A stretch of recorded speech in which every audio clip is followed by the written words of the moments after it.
வணக்கம். பொங்கல் திருநாளான இன்று அனைவருக்கும் இனிய பொங்கல் நல்வாழ்த்து சொல்லி வேதிப்பரம்பொருளே வேதப்பரம்பொருள் தொடர்கிறது.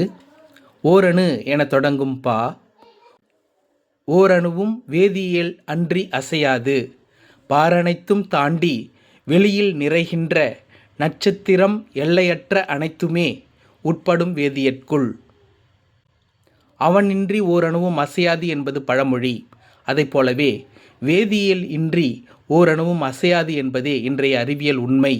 காரணம், பாரின் அடிப்படை அங்கங்களாக உள்ளவை வேதியியல் மூலங்களே. அவற்றின் பண்புகள், பிணைப்புகள், மாற்றங்கள் ஆகியவற்றின் விளைவாகத்தான் பூமியும் தாண்டி அண்டவெளி முழுவதும் நிகழ்ச்சிகள் நடைபெறுகின்றன என்பது திண்ணம். அணுவிலிருந்து அண்டம் வரை அனைத்தையும் இயக்கும் மறைமூலம் வேதியியல் தத்துவங்களே. ஓரணுவும் வேதியியல் அன்றி அசையாது, பாரனைத்தும் தாண்டி வெளியில் நிறைகின்ற நட்சத்திரம் எல்லையற்ற அனைத்துமே உட்படும் வேதியற்குள். நன்றி.